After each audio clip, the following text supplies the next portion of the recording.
Assalamualaikum. Halo, waalaikumsalam dokter. Aduh, akhirnya kita bisa ketemu juga. Iya betul. Maafkan tadi ada kesalahan teknis. Iya, mungkin dari segi signal juga ya dokter ya. Iya. Tadi pada Iya, teman-teman dokter. aku banyak tuh yang masuk. Iya tuh, nggak tahu nih kenapa, tapi nggak apa-apa deh. Yang penting sekarang syukurlah sudah bisa berjalan nih live kita ya dok. Iya. Iya. Oke dokter, pertama aku mau tanya dulu nih dokter, apa kabarnya? Lagi sibuk apa selama Alhamdulillah. Alhamdulillah sehat, baik-baik aja. Terus dokter kan Olivia gimana sekarang, kabarnya? Baik kan? alhamdulillah aku juga baik. Puasanya lancar-lancar ya dokter? Tim sukses biblu.com semua sukses. Oh iya, Sehat. semuanya baik-baik, sehat dan lancar semua kegiatan. Iya, jadi selama work from home ini di masa pandemi seperti sekarang ini, dokter kegiatannya apa aja nih dok? Apakah masih praktek kah atau gimana? Kalau praktek tuh kasus-kasus yang emergensi aja. Jadi sesuai dengan perjanjian, dan yang rata-rata biasanya kayak jadi apa ya, yang benar-benar dia urgent banget untuk ditolong hari itu, dan, bikin janji dan mereka datang gitu.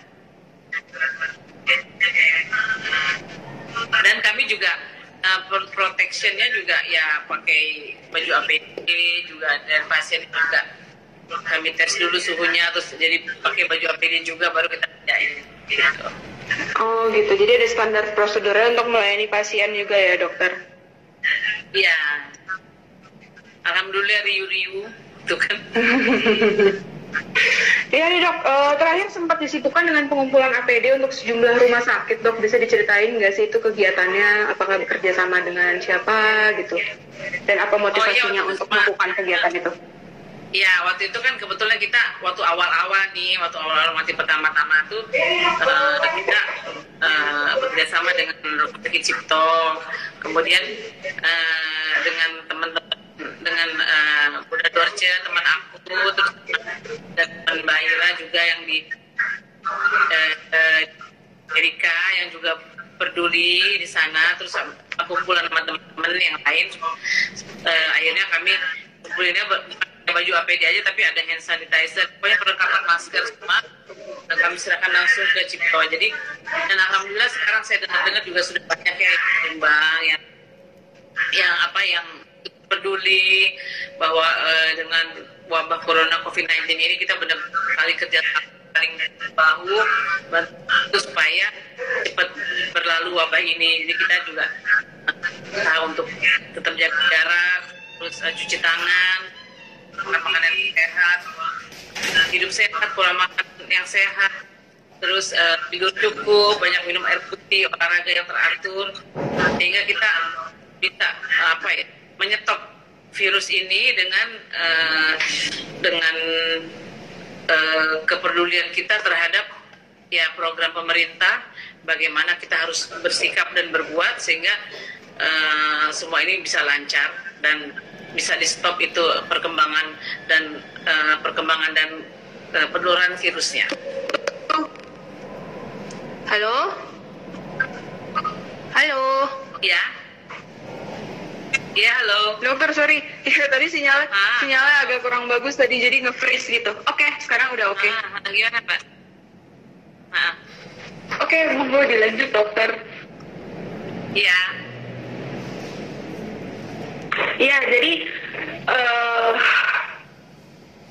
oke, sekarang aku juga mau tanya nih dokter, kan di situasi seperti sekarang ini kan, sekarang kita lagi Ramadan nih dok, ada nggak sih saran dari dokter untuk menjaga kesehatan gigi dan mulut selama puasa? Iya, jadi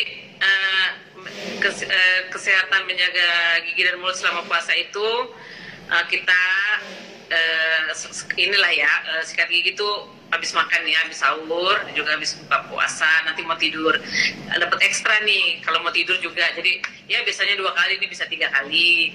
Nah terus kita kumur-kumur dulu, sudah makan kita kumur-kumur dulu, baru kita sikat gigi, kita flossing, kita pakai dental floss, kita pakai benang gigi. baru kita sikat gigi dan kumur lagi. Nah, kalau untuk hanya pengharum-pengharum aja boleh, tetapi jangan terlalu sering ya. Jadi nanti bisa mematikan bakteri-bakteri yang sehat di dalam mulut kita. Nah, terus sikat gigi caranya harus yang benar, yang dari yang atas ke bawah, yang bawah ke atas. Kita gerakan memutar, gusi juga ikut dipijit, juga ikut disikat, dan juga lidah juga ya. Sehingga sisa-sisa makanan itu keluar semua. Oke dokter, lanjut lagi. Iya, jadi gimana dok? Boleh mungkin diulangi lagi. Sorry banget ya dok, ini signalnya agak jelek. Jadi, ya, perawatan, tadi sampai di perawatan gigi dan mulut selama bulan Ramadan. Iya, jadi kita harus sikat gigi biasa ya, teratur biasanya kan 2 kali ya. Habis makan pagi, habis breakfast, dan juga mau tidur. Nah, ini biasanya sih itu kan normalnya. Nah, ini kalau pas puasa sih biasanya aku habis sahur, kita habis sahur lebih baiknya ya, habis sahur.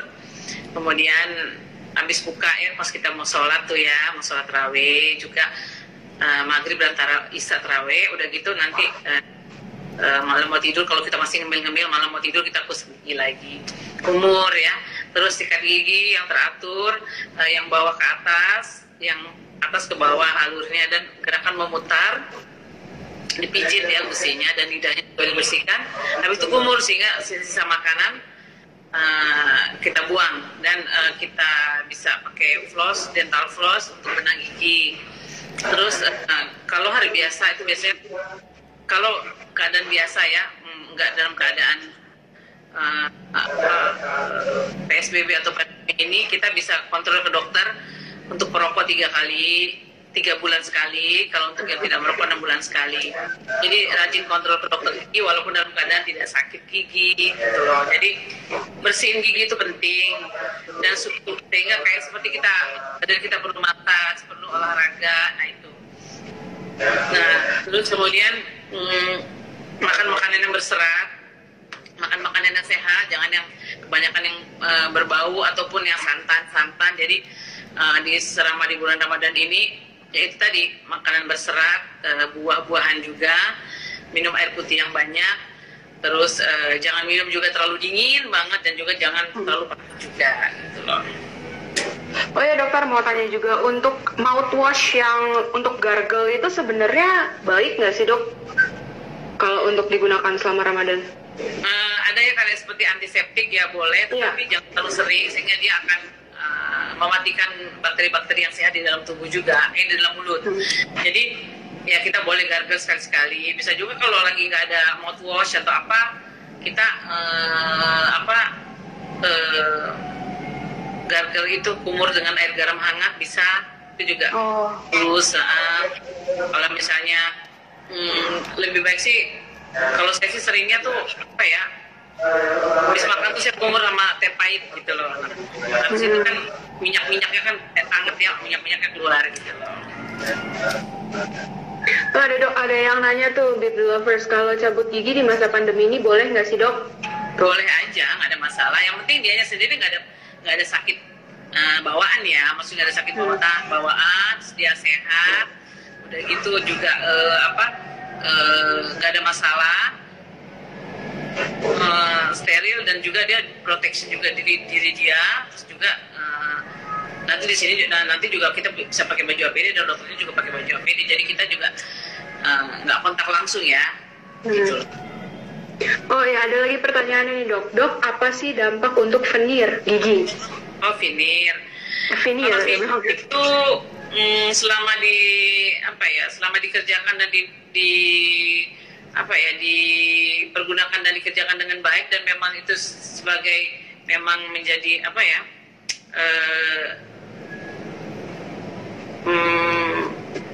memang berguna, dan memang maksudnya itu veneer itu tuh memang dia sebagai estetik, tapi dia tidak ada masalah gitu. Misalnya gigi yang sensitif, ataupun gigi yang crowding, gigi yang berjejal, ataupun gigi yang gigitannya terlalu dalam, itu harus ditinggiin gigitannya dulu gitu loh.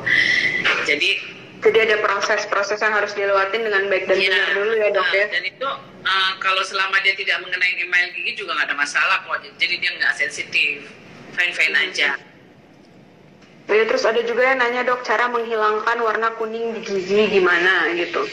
Kalau warna kuning bisa dipoles. Mungkin untuk perokok ya, perokok atau peminum kopi ya dok ya biasanya ya dok. Ya, itu bisa dipoles atau enggak dipolis ya. Jadi atau enggak dia bisa di bleaching juga bisa. Gitu. Jadi macam-macam. Yang penting sekarang bagaimana cara dia itu, misalnya habis makan makanan berwarna kayak santan yang kuning ataupun kopi atau teh, itu bisa langsung kumur gitu loh. Atau kalau nggak, kalau memang dia bawa sikat gigi yang travel yang kecil, itu sikat gigi aja, jadi nggak nempel lama-lama di pori-pori gigi gitu loh. Jadi nggak numpuk ya dok ya, jadi emang bisa dicegah ternyata warna kuning untuk perokok dan peminum kopi itu bisa dicegah ya dok ya.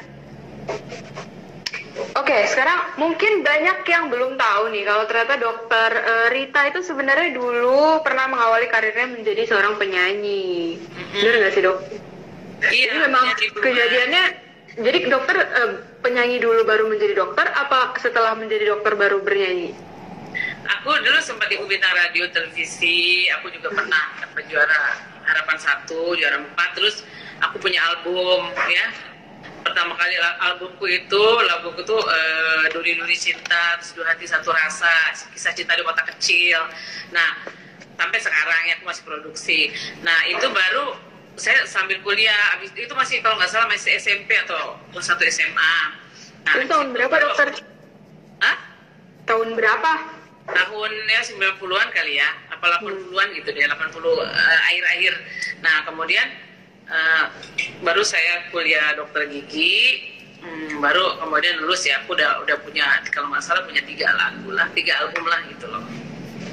Oh, tapi berarti sampai sekarang masih continue untuk bernyanyi ya dok?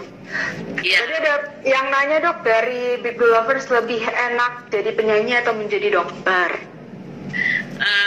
Enaknya sih jadi penyanyi itu senang-senang ya, kita happy, kita nyanyi-nyanyi, terus orang tuh menikmati suara kita, mereka yang jadi sedih jadi terhibur kan gitu kan. Nah, kalau jadi dokter juga enak, bahagianya, happy-nya itu kalau kita tuh dalam keadaan pasien datang sakit, terus tiba-tiba dia tuh nangis misalnya, terus tiba-tiba pula dia pulang tuh udah happy, udah ketawa, udah seneng gitu. Nah, itu ada satu kebanggaan tersendiri. Memang sih dua-dua profesi ini sama-sama menggunakan mulut kan, jadi ya semuanya menggunakan mulut gitu loh, profesi yang ya alhamdulillah saya syukuri, karena buat aku kalau kita dikasih talenta sama Allah ya kenapa enggak kita jalanin. Lagian nyanyi itu kan happy, hiburan kan gitu, terus saraf itu juga ada saraf, ada otak kiri, otak kanan itu kan perlu terus diasah gitu. Kalau boleh tahu dulu kenapa sih dok akhirnya memilih profesi menjadi dokter gigi? Aku dulu sebenarnya nggak pengen jadi dokter gigi, pengennya jadi dokter ahli jantung. Nah, terus karena lama ya, 7 tahun sampai lagi spesialisasi lagi itu 5 tahun, jadi sekiranya 12 tahun. Dan aku tuh kan orangnya nggak bisa diem gitu, maksudnya itu dari sebelum lulus aja aku udah ikut-ikut praktek ya. Jadi ya tiba-tiba ya aku ngambil yang cepet jadi dokter gigi gitu aja.